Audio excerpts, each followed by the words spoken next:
نحمدہ ونصلی علی رسولہ الکریم، اما بعد فاعوذ باللہ من الشیطان الرجیم، بسم اللہ الرحمن الرحیم۔ قال اللہ تبارک و تعالی: وَلَقَدْ كَانُوا عَاهَدُوا اللَّهَ مِن قَبْلُ لَا يُوَلُّونَ الْأَدْبَارَ وَكَانَ عَهْدُ اللَّهِ مَسْئُولًا۔ وقال النبی صلی اللہ علیہ وسلم: كانت بنو اسرائیل تسوسهم الانبیاء كلما هلك نبی خلفه نبی آخر الا لا نبی بعدی سيكون خلفاء فيكثرون۔ وقال النبی صلی اللہ علیہ وسلم: لا تزال طائفة من امتی قائمین علی الحق لا یضرهم من خالفهم۔ صدق اللہ مولانا العظیم وصدق رسولہ النبی الکریم۔ معزز دوستو، کتاب مقدس قرآن حکیم انسانی سماج کی تشکیل کے لیے بنیادی ہدایات اور رہنمائی فراہم کرتا ہے۔ انسانوں کی جو ضرورت، انسانوں کے جو تقاضے اور انسانیت کی ترقی کے لیے جن بنیادی اساسی اصولوں کی ضرورت ہے، قرآن حکیم اس حوالے سے ہماری رہنمائی کرتا ہے۔ انسانیت کے بنیادی تقاضے کیا ہیں اور ان تقاضوں کی تکمیل کا صحیح اور درست راستہ کیا ہے، یہ قرآن حکیم کا بنیادی موضوع ہے۔ دین اسلام کی تعلیمات کا بنیادی ہدف ہے کہ لوگ اپنے انسانی تقاضوں کو سمجھیں اور ان کو احسن طریقے سے پورا کرنے کے لیے عملی کردار ادا کریں، علمی طور پر فہم اور عملی طور پر حکمت و شعور کا اظہار ان کے دل و دماغ سے ظاہر ہونا چاہیے۔ عقل و شعور کا بنیادی تقاضا بھی یہی ہے کہ انسانی سماج کے مسائل کا صحیح ادراک کر کے انہیں حل کرنے کا ایک باقاعدہ، کامل اور مکمل نظام وضع کیا جانا چاہیے۔ انسانی سماج پر جب ہم غور کرتے ہیں تو یہ بات بڑی وضاحت کے ساتھ سامنے آتی ہے کہ انسانی سماج معاہدات کا مجموعہ ہے، معاہدات سے عبارت ہے۔ قدم قدم پر انسان کسی دوسرے انسان کے ساتھ کسی نہ کسی معاہدے میں جڑا ہوا ہے۔ معاہدات تحریری ہوں یا اجتماعی شعور کے تحت انسانوں کے درمیان معاملات طے کرنے کا انداز و اسلوب ہو، دونوں ہی کا انسان پابند بنتا ہے۔ گھر کے نظام سے لے کر قومی اور بین الاقوامی نظام تک انسانی سماج میں معاہدات ہوتے ہیں، اور معاہدات اس لیے کیے جاتے ہیں کہ جو مختلف انسانوں کے درمیان تضادات اور اختلافات پیدا ہوں، ان اختلافات کا حل تلاش کیا جائے۔ یوں تو تمام انسانیت ایک ہے۔ وحدت انسانیت کا بنیادی نظریہ دین اسلام کی تعلیمات کی اساسیات میں سے بھی ہے، اور علمی اور عقلی طور پر بھی یہ بات ثابت ہو چکی ہے کہ انسانیت 99.9 کے حساب سے، یعنی 1000 میں سے 999.9 انسانیت ایک ہے۔ آج جو ڈی این اے اور آر این اے کے کوڈ ڈی کوڈ ہوئے ہیں، اس سے یہ حقیقت معلوم ہوئی ہے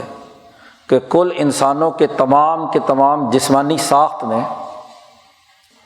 1/1000 کا فرق ہے۔ باقی تمام کے تمام میں تمام انسان اپنے جینز میں، اپنے RNA میں ایک ان کی جینز کی لڑیاں انسانی سوسائٹی کے تمام افراد کے اندر یکساں ہیں۔ یہی وجہ ہے کہ ایک انسان کا خون ان کے درمیان بلڈ گروپ ایک ہے تو ٹرانسفر ہو سکتا ہے، پیوند کاری ہو سکتی ہے، گردوں کی، آنکھوں کی، دلوں کی وغیرہ وغیرہ۔ یہی وجہ ہے کہ وہ سب ایک ہے، صرف ایک فی ہزار کا اختلاف ہے۔ اس فی ہزار کے اختلاف کے اندر بھی یہ قومیں ہیں، نسلیں ہیں، تہذیبیں ہیں، زبانیں ہیں، اور ان کے درمیان تنوع پایا جاتا ہے۔ یہ جو ایک فی ہزار اختلاف ہے، اس کے نتیجے میں جو اختلافات پیدا ہوتے ہیں، ان کو حل کرنے کے لیے،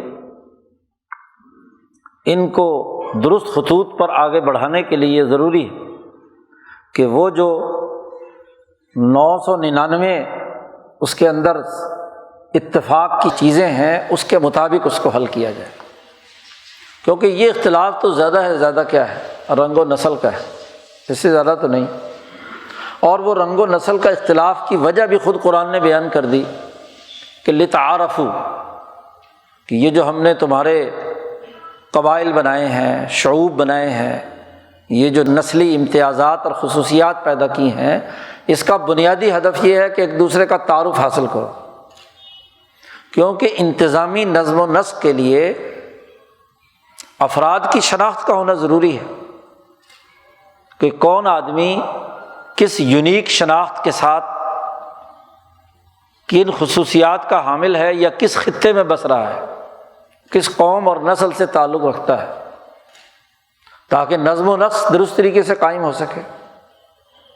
انتظامی معاملے کی وجہ سے یہ اختلاف پایا گیا، ورنہ تو تمام کے تمام انسان ایک تو تعارف کے لیے ہیں، پہچان کے لیے ہیں، تاکہ نظم و نسق اور انتظام کرنا آسان ہو، چوروں کا پتہ چل جائے، ڈاکوؤں کا پتہ چل جائے، انسانیت کے لیے خدمت کرنے والے ان کا پتہ چل جائے، ان کے درمیان سطحیں جو ہیں ان کا پتہ چل جائے، انتظامی امور سپرد کرنے کے لیے پتہ چل جائے کہ فلاں آدمی کو جو اس صلاحیت کا حامل ہے اس کو یہ کام سپرد کر دیا جائے۔ تو انتظامی نظم و نسق کے لیے ضروری تھا کہ تعارف ہو، اور انتظامی نظم و نسق میں اہم اور بنیادی چیز انسانوں کے درمیان سماجی معاہدات ہے۔ نظم و نسق اس کے بغیر قائم ہی نہیں ہو سکتا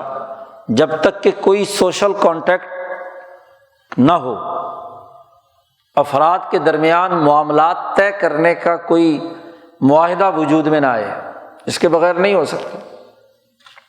کیونکہ معاہدات ہی کی بنیاد پر معاملات اور مسائل حل ہوں گے۔ تو معاہدات کی بنیادی روح یہ ہے کہ اس کے ذریعے سے اختلافات نمٹیں، وہ ایک انسانی فرائض اور ذمہ داریوں کے حوالے سے ایک بات پر متفق ہوں۔ انسانیت ترقی ہونی چاہیے، انسانیت میں امن، عدل، معاشی خوشحالی جو اس کی انسانی ضرورتیں ہیں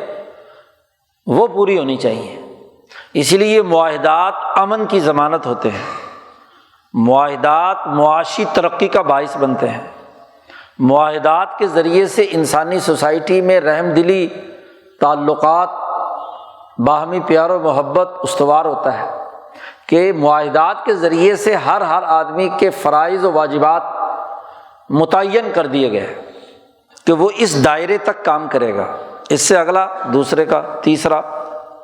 تو جب ہر آدمی اپنے اپنے دائرے میں رہ کر کام کرے گا، اپنے اپنے دائرے میں سوچے گا، کردار ادا کرے گا، نتائج دے گا، تو جھگڑے کی کیا بات ہے، اختلاف کی کیا نوعیت ہے۔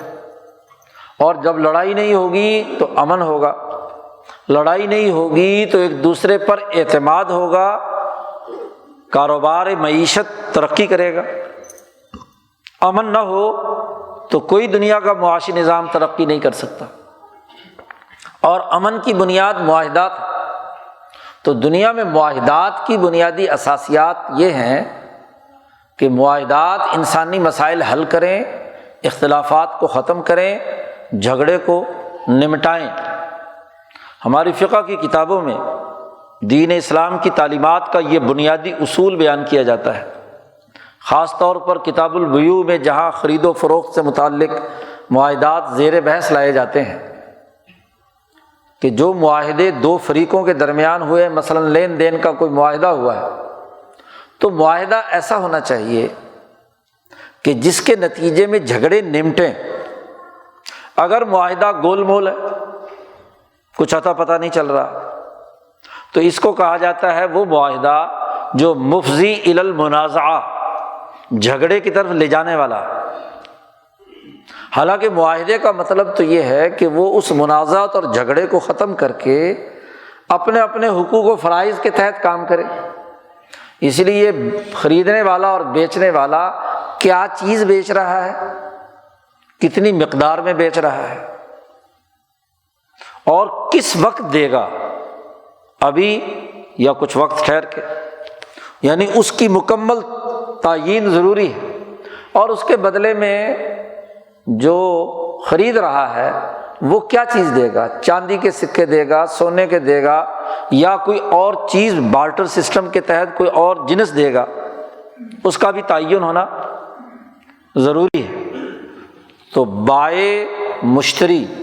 بیچنے والا اور خریدنے والا، دو ان کی ڈیفینیشن کی گئی ہے کہ یہ بائع ہے، خریدار یہ ہے، اور بیچنے والا یہ ہے۔ یہ متعین ہونا چاہیے۔ جہاں دونوں مجہول ہوں تو ظاہر ہے کہ جھگڑا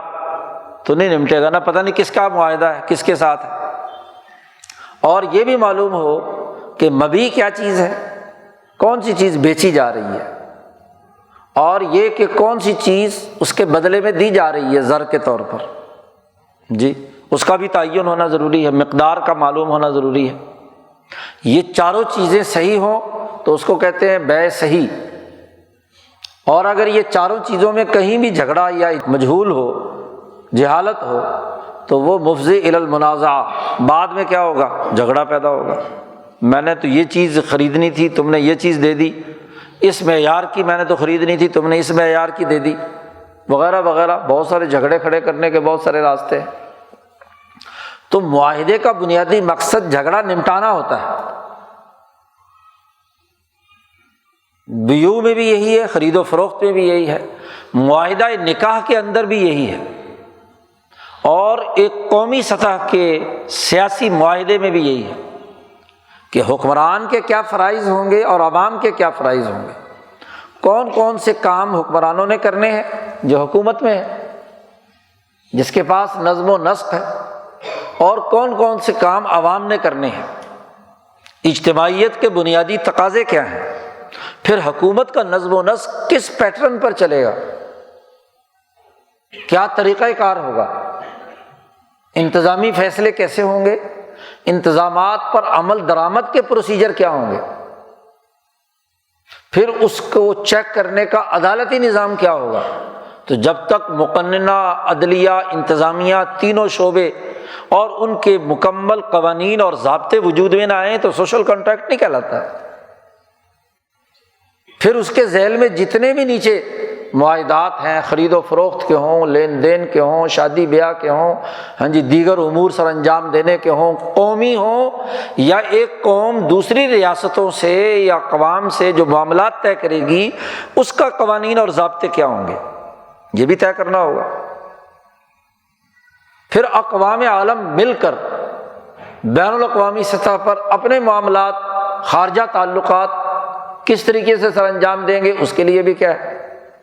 قوانین اور ضابطوں کی ضرورت ہوگی۔ تو یہ تمام معاہدات، اور ان تمام معاہدات کا بنیادی مقصد اور ہدف انسانوں میں وہ جو 1/1000 اختلاف ہے، اس اختلاف کو حل کر کے وحدت انسانیت کے تقاضے کے مطابق انسانوں میں امن، عدل، خوشحالی اور ترقی کے لیے راستہ ہموار کرنا ہے۔ کتاب مقدس قرآن حکیم نے جب انسانی سماج کا اس نقطہ نظر سے تعارف کرایا، اور پھر معاہدات پر جو گفتگو کی ہے، پورے قرآن حکیم میں کوئی سینکڑوں آیات ہیں جو معاہدات سے متعلق ہیں۔ یہ آیت مبارکہ جو تلاوت کی گئی ہے یہ بھی ایک خاص معاہدے سے متعلق ہے۔ نبی اکرم صلی اللہ علیہ وسلم نے جب مدینہ منورہ میں اپنی ریاست قائم کی تو اس ریاست کا جو بنیادی معاہدہ وجود میں آیا تھا اسے میثاق مدینہ کہتے ہیں، کہ جس میں مسلمان، غیر مسلم، یہودی، مشرک سب شریک تھے، اور اس معاہدے کی شقیں بالکل واضح تھی کہ مدینے کی ریاست میں رہنے والے اس بات پر تمام لوگ متفق ہیں کہ اگر کوئی اس ریاست پر حملہ آور ہوگا تو ریاست کا ہر شہری بلا تفریق رنگ، نسل، مذہب اس کے مقابلے میں آئے گا ریاست کے تحفظ کے لیے، کسی مذہب کا ہو، کسی نسل کا ہو۔ لیکن غزوہ احزاب جب ہوئی تو اس غزوہ احزاب کے موقع پر تو بالخصوص اور بالعموم غزوہ احد کے موقع پر، غزوہ احد کے موقع پر ایک یہودیوں کے قبیلے نے اس معاہدے کی خلاف ورزی کی، اور غزوہ احزاب کے موقع پر دوسرے قبیلے نے اس کی خلاف ورزی کی۔ اس کو قرآن حکیم نے کہا ہے کہ انہوں نے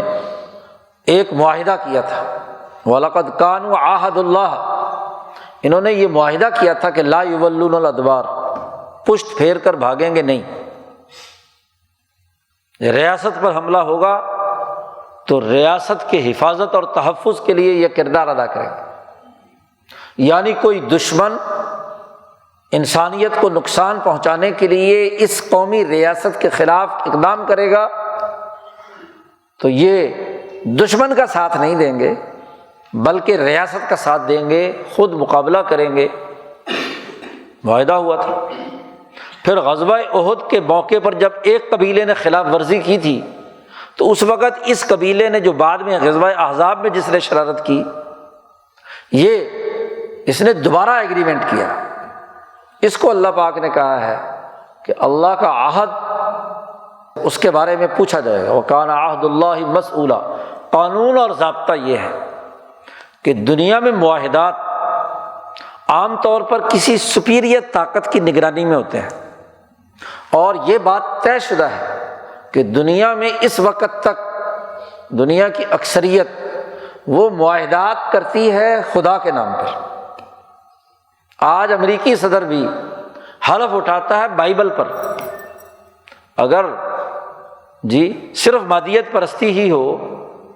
تو مادیت پرستی کی اساس پر اسے تو بائبل کے علاوہ کسی اور چیز پر حلف مادے پر حلف اٹھانا چاہیے۔ کبھی سنا ہے دنیا میں کسی دنیا کے ملک کے صدر نے مادے پر حلف اٹھایا ہو؟ مادیت پرستی بھی اس کی بنیاد پر حلف، جب بھی وہ اوتھ لیتا ہے تو کسی نہ کسی اندیکھی ایسی طاقت پر جو تمام انسان جس کی تقدیس پر متفق ہے، خواہ کسی بھی نقطہ نظر سے۔ تو معاہدات کی بنیادی روح اگر بالفرض انسانیت کے حوالے سے بھی ہو تو خود انسان، حضرت انسان کی قسم اٹھا کر آپ نے معاہدہ کیا ہے تو حضرت انسان اللہ کی مخلوق ہے، تو سوال تو ہوگا کہ معاہدہ کیا اور معاہدے کو توڑ دیا آپ نے، معاہدے کی خلاف ورزی کی۔ قرآن حکیم نے کئی جگہ پر اس کا ذکر کیا، ان منافقین کا بھی ذکر کیا کہ الذین عاہدت منہم، وہ لوگ جنہوں نے آپ سے معاہدہ کیا تھا پھر معاہدے سے پھر گئے۔ معاہدات کے ڈسپلن اور معاہدات کو پورا کرنے کی اہم ترین بات یہاں تک ہے کہ نبی اکرم صلی اللہ علیہ وسلم نے جب مکہ فتح ہوا تو فتح ہوتے ہی کہ غالب آ گئے ہیں سارے معاہدے توڑ دیے ہوں، ایسا نہیں۔ معاہدات جو آپ نے مشرکوں سے بھی کیے ہوئے تھے، غیر مسلموں سے بھی کیے ہوئے تھی، اس معاہدات کے ختم کرنے کا بھی ایک پروسیجر طے کیا گیا کہ جن کی مدت مقرر تھی اور ختم ہونے والی تھی ان کو تو کہا کہ جی آپ کی مدت کے خاتمے پر آپ کے ساتھ ہمارا معاہدہ ختم، آپ بھی آزاد اور ہم بھی آزاد۔ جن کی مدت کے لیے کوئی مدت مقرر نہیں تھی تو ان کو کہا کہ 4 مہینے کی مہلت ہے، اب 4 مہینے کے بعد ہمارا ایگریمنٹ ٹوٹ جائے گا، معاہدے کی خلاف ورزی ہم نہیں کریں گے، معاہدہ ٹوٹ جائے گا اور معاہدے کے بعد آپ بھی آزاد ہم بھی آزاد۔ معاہدے کی اہمیت کا حال یہ ہے کہ حضرت امیر معاویہ رضی اللہ تعالیٰ عنہ لشکر لے کر دشمن پر جو رومیوں اور عیسائیوں کا تھا تیاری کر کے نکل کھڑے ہوئے۔ معاہدہ ہوا ہوا تھا اور اس سرحد تک پہنچنے میں 10 دن ابھی باقی تھے، اور 10 دن ہی معاہدے میں باقی تھے۔ حضرت امیر معاویہ نے یہ پلاننگ کی کہ سرحد پر جا کر فوجوں کا اجتماع کر لیا جائے، جیسے ہی معاہدہ ٹوٹے تو فوراً کیا ہے، دشمن پر حملہ کر لیا جائے۔ جی، اس تیاری سے شام سے دمشق سے فوج کو کوچ کا حکم دے دیا۔ ایک صحابی وہ دوڑتے ہوئے آتے ہیں گھوڑے پر، وفاء لا غدار، معاہدہ پورا کرو، غداری مت کرو، دھوکہ مت دو، معاہدے کے مطابق پورا کرو۔ امیر معاویہ نے کہا کہ ہم کوئی معاہدہ توڑ رہے ہیں؟ ابھی معاہدہ میں تو ابھی 10 دن ہے، اور 10 دن میں ہم وہاں پہنچیں گے۔ تو انہوں نے کہا نہیں، رسول اللہ صلی اللہ علیہ وسلم نے فرمایا ہے کہ جب تک معاہدہ ٹوٹنے کے بعد دشمن جو ہے،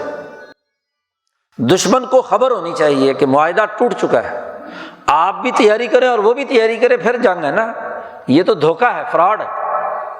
کہ معاہدے کی مدت ختم ہوتے ہی آپ حملہ آور ہو جائیں، تو دشمن کو تو سنبھلنے کا موقع ہی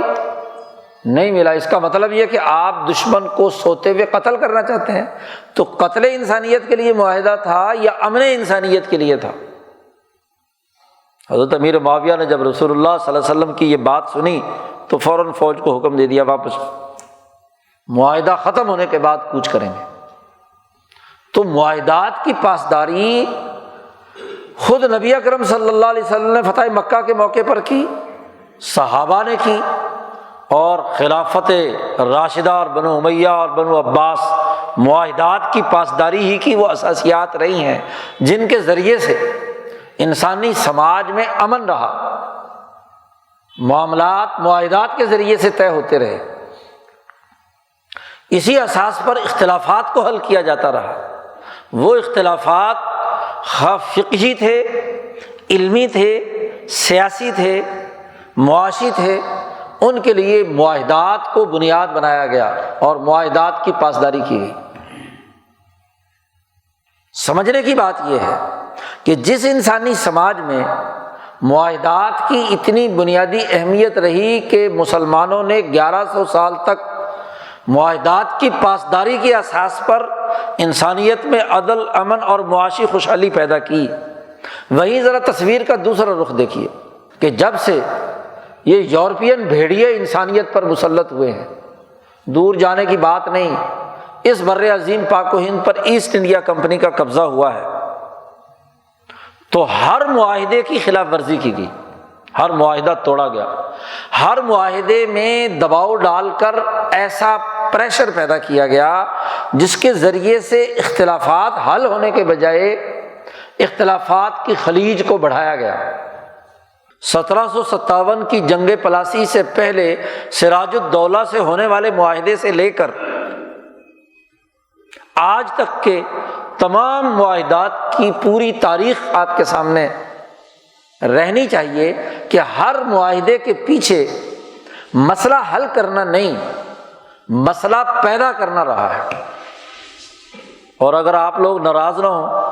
تو آج جو یوم کشمیر جسے آپ بنا رہے ہیں 5 فروری کو، اس کی اساسیات بھی تو ایک معاہدے سے جڑی ہوئی ہیں۔ بر عظیم پاک و ہند ایک معاہدے کے تحت 2 ملک وجود میں آئے ہیں، تو اس معاہدے کے نتیجے میں جھگڑے نمٹنے چاہیے تھے یا جھگڑے پیدا ہونے چاہیے تھے؟ اگر کوئی جھگڑا ایک معاہدے کے نتیجے میں پیدا ہو کر ایک پوری نسل اذیت، تکلیف، غلامی اور پستی کی حالت میں ہو تو اس معاہدے کی قرار واقعی حیثیت کیا ہے؟ عقلی طور پر کیا حیثیت ہے؟ انسانی حقوق کے حوالے سے کیا حیثیت ہے؟ دین اور شریعت کے اعتبار سے کیا حیثیت ہے؟ دین اسلام کی تعلیمات کے حوالے سے کیا اہمیت ہے؟ معاہدے کا مطلب تو جھگڑے نمٹانا ہے، اور اگر ہر معاہدے کے نتیجے میں جھگڑے پیدا ہو رہے ہیں تو اس کا مطلب یہ کہ وہ معاہدہ نہیں ہے، وہ دھوکہ ہے، وہ فراڈ ہے، وہ غداری ہے، انسانیت سے غداری ہے، دین سے غداری ہے۔ دین میں افتراق و انتشار پیدا کرنا ہے۔ ذرا آپ دیکھیے وہ تمام معاہدات جو ایسٹ انڈیا کمپنی نے مغل بادشاہوں سے کیے، ہر معاہدے میں دھوکہ دیا، فراڈ کیا، اس کی قانونی شکوں میں اپنا مطلب، خود ساختہ مطلب نکال کر نتائج پیدا کیے اور اس کے ذریعے سے تسلط حاصل کیا گیا۔ وہ معاہدہ ٹیپو سلطان سے ہو، سراج الدولہ سے ہو، یا مغلوں سے 1762 میں بنگال کی دیوانی پر قبضہ کرتے ہوئے معاہدہ ہو، جس معاہدے کے تحت یہ طے ہوا کہ یہاں کا تعلیمی اور عدالتی نظام نہیں چھیڑا جائے گا، اس کے تمام تر اخراجات کمپنی برداشت کرے گی، نہ تعلیمی نظام کو چھیڑیں گے نہ عدالتی نظام کو چھیڑیں گے، معاہدہ ہے۔ لیکن بیک جنبش قلم 1835 میں لارڈ میکالے کے نظام کے تحت نظام تعلیم بھی بدل دیا، اس سے پہلے عدالتی نظام بھی بدل دیا، مالیاتی نظام بھی بدل دیا، معاہدات کی خلاف ورزی۔ پھر انہی معاہدات میں سے شکیں نکال کر ہندو مسلم جھگڑا کھڑا کیا گیا، فرقہ پرست پارٹیاں کھڑی کی گئیں، تعلیم کے وہ ماڈل پیدا کیے گئے جس سے افتراق و انتشار پیدا ہو، جھگڑے کھڑے ہوں۔ وہ قومیں جو ہزاروں سال سے اس بر عظیم پاک و ہند میں بلا تفریق رنگ، نسل، مذہب ایک قومی اور بین الاقوامی نظام میں زندگی بسر کر رہی تھی، وہ ایک دوسرے کے خون کی پیاسی ہو گئی،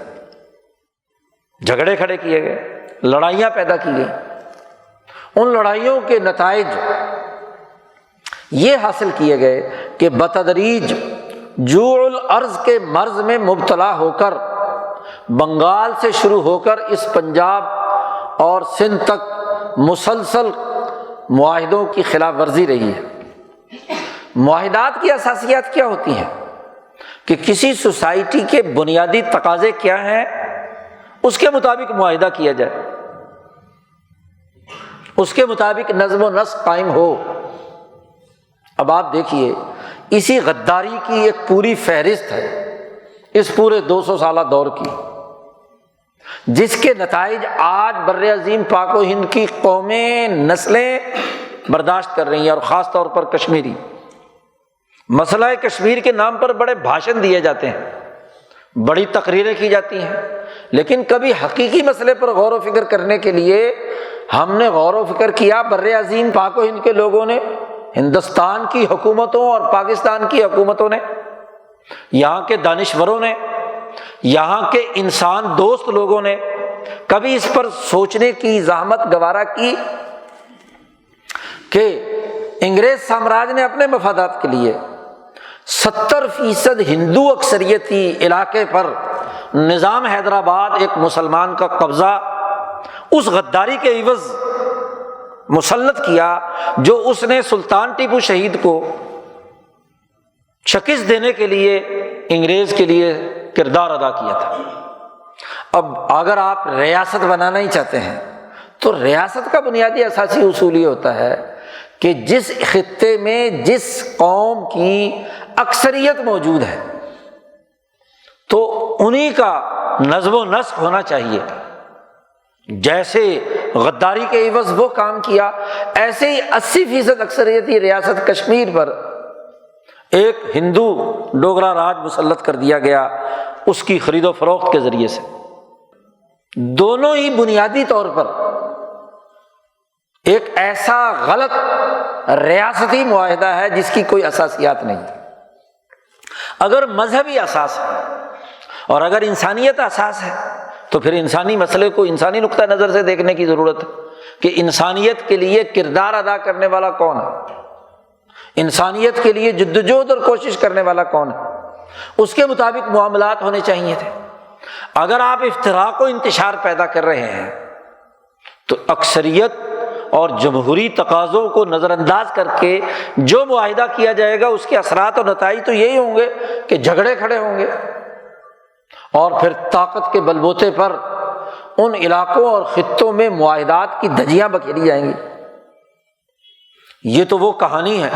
جو ان دونوں ریاستوں کی وجہ سے ان دونوں ملکوں میں لڑائی کا ذریعہ بنی، جھگڑے کا سبب بنی، کہ وہ ریاستیں غدار بنائی گئیں۔ باقی ریاستوں میں یہ قانون کیوں نہیں؟ مسلم اکثریتی ریاست بہاولپور تھی، وہاں کا نواب مسلمان، بنارس اور ادھر کے علاقوں کی ریاست کے اکثر لوگ ہندو تھے، ان کا راجا مہاراجے ہندو تھے۔ یہ دو جگہ پر کیوں یہ شرارت کی گئی کہ ایک ایسے مسلم اکثریتی علاقے کو ہندو ڈوگرا راج کو فروخت کر دیا گیا، اس کا تسلط قائم کر دیا، اور ایک ایسے علاقے کو جو ہندو اکثریتی تھا اس کو اپنی غداری کے عوض ایک مسلمان نظام کے حوالے کر دیا۔ اب نظام کی پیداوار جتنی بھی جماعتیں رہیں اور مہاراجا ہری سنگھ کی پیداوار جتنی بھی جماعتیں رہیں، آج ان کی لڑائی ہے کہ جن کو پورے اس 200 سالہ دور میں ہندو مہاراجاؤں نے جن کو پالا پوسا بڑا کیا، جس کی آخری شکل آج کی وہ فرقہ پرست ہندو توا کی قوتیں ہیں جو وہاں پر مسلط ہیں اور وہ تمام نظام حیدرآباد سے پینشن پانے والے غدار مسلمان جنہوں نے علی گڑھ کی چھتری کے تحت کردار ادا کیا، اور یہاں وہی فرقہ پرستی کی سوچ انتہا درجے پہ پرتشدد دہشت گردی اور قتل و غارت گری کی ذہنیت رکھنے والے فرقہ پرست مسلمانوں کا تسلط قائم کیا گیا۔ 72 سال ہو گئے یہاں پر وہی فرقہ پرستی اور تشدد اور دہشت گردی کی وہ تمام چیزیں پھیلائی گئیں۔ اسلام تو نافذ نہیں کیا، اسلام کے نام پر تشدد بھڑکایا، امن اور سلامتی تو کوئی نہیں کی، فساد مچانے کے لیے اسلام کا نام کا استعمال کیا گیا۔ تو ذرا دیکھنے کی بات ہے کہ دونوں طرف کی وہ فرقہ پرست قوتیں دونوں جھگڑے پیدا کرنے کے لیے معاہدات جو امن کی علامت ہونی چاہیے تھی، معاہدات جو عدل کی علامت ہونی چاہیے تھی، معاہدات جن کے بارے میں اللہ نے کہا وَكَانَ عَهْدُ اللَّهِ مَسْئُولًا، ان معاہدات کی خلاف ورزی کی گئی۔ تو ذرا معاہدہ لے لیجئے، معاہدے کرتے وقت بھی کام کیا ہوا، اس بنیادی سوچ کو بھی سامنے رکھیے کہ معاہدات میں جو بات طے ہو گئی، بر عظیم پاک و ہند کی تقسیم کا معاہدہ طے ہو گیا، اس کے پیچھے کیا تھا، جھگڑے کیا تھے، لڑائی کیا تھے، چھوڑیے، مسلم اکثریتی علاقہ پاکستان میں آ گیا اور ہندو اکثریتی علاقہ ہندوستان میں چلا گیا۔ تو کیوں اس کی اساس پر یہ بات طے نہیں کی گئی کہ ریاستوں میں جو مسلم اکثریتی ریاستیں ہیں وہ پاکستان میں شامل ہونی چاہیے تھی اور جو ہندو اکثریتی ریاستیں ہیں وہ ہندوستان میں ہونی چاہیے تھی؟ جب آپ ایک فارمولہ تسلیم کر رہے ہیں کہ جو بنیادی معاہدہ ہے وہ اگر مذہبی کی بنیاد پر کرنے چلے ہیں تو ریاستوں میں یہ قانون کیوں توڑا گیا؟ معاہدے پر آپ پر دباؤ تھا، پریشر تھا، کیوں یہ تسلیم کیا گیا کہ ریاستوں کے راجے مہاراجے نواب اور نظام فیصلہ کریں گے کہ ہماری ریاست کدھر شامل ہو، ادھر شامل ہو یا ادھر شامل ہو؟ اسی فارمولے کی خلاف ورزی کر رہے ہیں جس کی بنیاد پر برٹش انڈیا تقسیم ہوا۔ کیوں؟ اس کا مطلب یہ کہ جھگڑا کھڑا کرنا ہے، انتشار پیدا کرنا ہے۔ اسی لیے محققین کی اجتماعی رائے یہ ہے کہ اس برطانوی فیصلے اور معاہدے کا ایک جو سلسلہ ہے اس پورے تباہی اور بربادی کا جو کشمیر میں پیدا ہوا، یہ اسی کا نامکمل ایجنڈا ہے۔ ہونا تو یہ چاہیے تھا کہ اگر ایک فارمولہ طے ہو گیا اور اس فارمولے کے تحت قاعدہ اور ضابطہ طے کر لیا گیا کہ ہر اکثریتی علاقہ جو مسلمانوں کا ہے وہ ادھر ہو اور جو اقلیتی علاقہ ہے وہ ادھر ہو، تو پھر کشمیر پاکستان کا حصہ کیوں نہیں بنایا گیا؟ کیوں اس معاہدے پر سائن کیے گئے جس میں مہاراجا کشمیر کو معاہدہ کرنے، اپنی ریاست کے الحاق کرنے کے اختیارات دیے؟ کیوں اس معاہدے پر سائن کیے گئے کہ جو نظام حیدرآباد کو یہ اختیار دیتا تھا کہ وہ اپنی حیدرآباد یا جوناگڑھ کی ریاست کو اختیار دیتا تھا کہ وہ کدھر شامل ہو؟ جب ریاستیں دو وجود میں آ رہی ہیں، بنیادی پرنسپل تسلیم کر لیا گیا ہے، تو پھر یہ جھگڑا پیدا کرنے کے لیے تاکہ سامراج اپنے مقاصد پورا کرے، اس جھگڑے کو پیدا کر کے دونوں ریاستوں کے درمیان نہ ختم ہونے والی لڑائی پیدا کرے۔ عجیب بات ہے، یہ یورپین بھیڑیے جو 1000 سال تک آپس میں 25 نسلیں لڑ لڑ کر لہو لہان ہوئی، جرمنی، فرانس، برطانیہ، روس، اٹلی، جنہوں نے اپنے معاہدات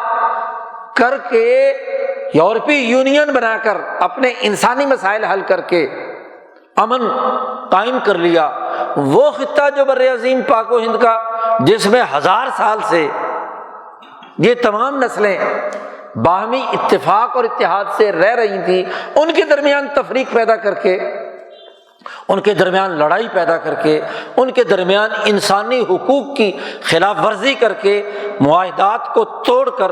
ایک لڑائی کا ماحول پیدا کر دیا۔ اور آج وہی لڑائی کا ماحول ہے کہ طرح طرح کے حربوں سے فرقہ پرستوں کی طاقتیں اور قوتیں وہاں بھی اور یہاں بھی جھگڑا پیدا کرنے کے لیے، اس خطے میں امن کو تباہ و برباد کرنے کے لیے کردار ادا کر رہی ہیں۔ اس خطے کے باشعور عوام، یہاں کے انسان، یہاں کے سمجھدار اور عقل مند قرآن پر ایمان رکھنے والے سچے مسلمانوں کا فریضہ ہے کہ وہ یہ دیکھیں کہ کس معاہدے کے تحت جھگڑا بڑا ہے یا جھگڑا حل ہوا ہے۔ جو معاہدہ بھی جھگڑا پیدا کرنے کا باعث بنا ہو، کوئی بھی ہو، میاں بیوی کے درمیان ہو تو شرائط عائد کر دی جائیں، خریدار فروخت کنندہ کے درمیان ہو، ریاست کے داخلی سوشل کانٹیکٹ کے حوالے سے ہو، انتظامی نظم و نسق کو سر انجام دینے کے حوالے سے ہو، جہاں ایک فریق کو بالادستی حاصل ہو اور دوسرے فریق کو زیر دستی حاصل ہو، وہ تابع بن جائے، اس کے اوپر جس طرح مرضی چڑھائی کر لی جائے، وہ معاہدہ ملکوں کے درمیان ہو، ریاستوں کے درمیان ہو، انسانوں کے درمیان ہو، خاندانوں کے درمیان ہو، وہ غلط۔ یہ قرآن شعور پیدا کرتا ہے، یہ قرآن تعلیم دیتا ہے، قرآن حکیم اس کی حقانیت پر بار بار زور دیتا ہے کہ معاہدے کی خلاف ورزی، معاہدات کے اندر جھگڑے پیدا کرنے کی شکیں رکھنا، یہ دراصل معاہدہ نہیں ہے۔ اسی لیے نبی اکرم صلی اللہ علیہ وسلم نے فرمایا کہ ہر معاہدہ جس میں اس معاہدے کی روح کے خلاف کوئی بھی شرط لگائی گئی ہے تو فہو باطل، وہ شق ہی باطل ہے، غلط۔ معاہدے کی اصل روح انسانیت ہے، اور انسانیت کا اگر قتل عام ہو رہا ہے، انسانیت کو نقصان ہو رہا ہے، انسانیت بھیڑیوں کے حوالے ہو رہی ہے، انسانیت پر ظلم ہو رہا ہے، کتنی ہی شقیں رکھی جائیں وہ شقیں باطل ہے۔ معاہدہ اصل صحیح ہے، معاہدے کا مقصد فوت ہو گیا اگر غلط شرط لگا دی، خریدار نے، فروخت کنندہ نے۔ ہمارے فقہاء اور علماء خرید و فروخت کے لین دین میں تو اس قانون کو، شریعت کے اس حکم کو لاگو کرتے ہیں، لیکن سیاسی معاہدات میں، سماجی معاہدات میں، قومی اور بین الاقوامی معاہدات میں یہ شرط کیوں عائد نہیں ہوگی؟ اس کی وجہ یہ ہے کہ یہاں اس بر عظیم پاک و ہند میں سیاسی شعور مسخ کر دیا گیا، مسجد میں لکھ کر لگا دیا گیا سیاست پر باتیں کرنا ممنوع ہے، جی سیاست پر گفتگو نہیں کی جا سکتی، جی سیاست ایسی ہے کہ جس کو خسرواں کے علاوہ اور کوئی نہیں جانتا، حکمرانوں کا کام ہے کہ وہ سیاست پر بات کریں، معاہدے کریں، معاملات طے کریں، نہیں، عوام کا حق ہے کہ وہ معاہدات پر گفتگو کریں۔ نبی سے بڑھ کر کوئی طاقت ہو سکتی ہے؟ نبی اکرم صلی اللہ علیہ وسلم صلح حدیبیہ میں ایک معاہدہ کر رہے ہیں، عمر فاروق اس معاہدے پر جو سوالات اٹھتے ہیں وہ خود جا کر نبی اکرم صلی اللہ علیہ وسلم سے کرتے ہیں، حالانکہ نبی نے فیصلہ کر لیا، اللہ کے حکم سے کر لیا، لیکن اللہ نے کہا والذین اذا ذکروا بآیات ربہم لم یخروا علیہم صما وعمیانا، جب آیات رب پڑھ کر بھی سنائی جائیں تو عباد الرحمن وہ ہیں، اللہ کے بندے وہ ہیں جو اس پر اندھے بہرے ہو کر نہیں گر پڑتے، سمجھتے ہیں، سمجھنا چاہتے ہیں کہ بھائی یہ معاہدہ کیوں کیا آپ نے، کیوں ہم یہ ذلت کی صلح قبول کریں؟ معاہدے پر سوال، نبی اکرم صلی اللہ علیہ وسلم نے سمجھایا، ابو بکر نے سمجھایا، تو تب جا کر بات سمجھ میں آئی۔ عمر فاروق نے صاف طور پر کہا کہ ہمارے مالیاتی معاملات اور ہمارے انتظامی اختیارات پر تم عوام کو سوال کرنے کا حق ہے، پوچھو مجھ سے کہ میں نے مالیاتی معاملات کیسے سر انجام دیے، میں نے معاہدات کیسے سر انجام دیے۔ آج قوم کو سوال کرنا چاہیے کہ آپ نے معاہدہ کیا تو اس معاہدے کی یہ فلاں فلاں شرط کس بنیاد پر رکھی، کیا لاجک ہے اس کی، کیوں قبول کیا، جس کے نتیجے میں آج 72 سال ہو گئے کشمیریوں کا خون بہہ رہا ہے، جی ذلت اور رسوائی کی حالت میں ہے، اپنی قومی نسلوں کو تباہ و برباد کر دینا، اس سے بڑا ظلم کیا ہوگا، اس سے بڑی خلاف ورزی کیا ہوگی کہ وہ ایسی ہڈی چھوڑ کر چلا گیا سامراج کہ جس کے نتیجے میں لڑتے رہو، مرتے رہو، ایک دوسرے کا خون بہاتے رہو، اور پھر صرف کشمیریوں تک محدود ہوتی بات تو ٹھیک تھی، یا وہ بھی غلط تھی لیکن ایک درجے میں اس کو کہا جا سکتا ہے، لیکن یہ تو معاہدے کی آج اندازہ لگائیے کہ اس معاہدے کے نتیجے میں اس خطے کے اربوں انسان، 1.5-2 ارب انسان اس مسئلے کی بھیڑ چڑھے ہوئے ہیں، جی اس کے نتیجے میں بین الاقوامی تعلقات تو کیا ہونے تھے، ریجنل قوتوں کے ساتھ انسان دوستی کی اساس پر معاملات اور معاہدات طے نہیں ہو سکتے، معاشی لین دین نہیں ہو سکتا، یہودیوں سے ہو سکتا ہے، اسرائیلیوں کو تسلیم کیا جا سکتا ہے، امریکہ بدماش سے ہو سکتا ہے، برطانیہ اور یورپین بھیڑیوں سامراج سے معاملات طے ہو سکتے ہیں، لیکن پڑوسی ملکوں کے ساتھ معاملات طے نہیں ہو سکتے، کوئی معاشی لین دین نہیں ہو سکتا، کوئی سیاسی ڈائیلاگ نہیں ہو سکتا، جبکہ قرآن کہتا ہے کہ سب سے پہلے تو اپنے قریبی لوگ جو ہیں ان کے ساتھ آپ اپنا کردار ادا کرو نا، کہ کیا ہے انسانی سماج معاہدات سے عبارت ہے، اور معاہدات ہی کی اساس پر قومیں ترقی کرتی ہیں۔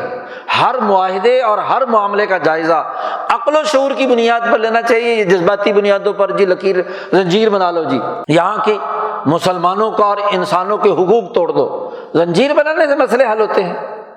معاملات بات چیت سے طے ہوتے ہیں،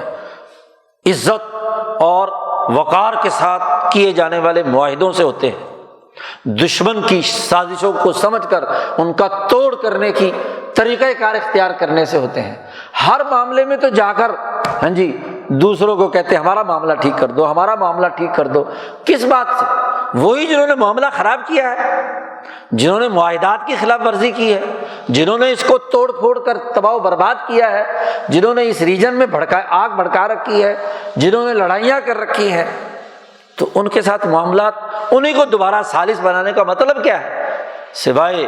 معاملات کو تباہ و برباد کرنے کے؟ جب تک وہاں ہندو تباہ کی قوتیں اور فرقہ پرست موجود ہیں ہندوستان میں، اور اس پاکستان کے اندر فرقہ پرست قوتیں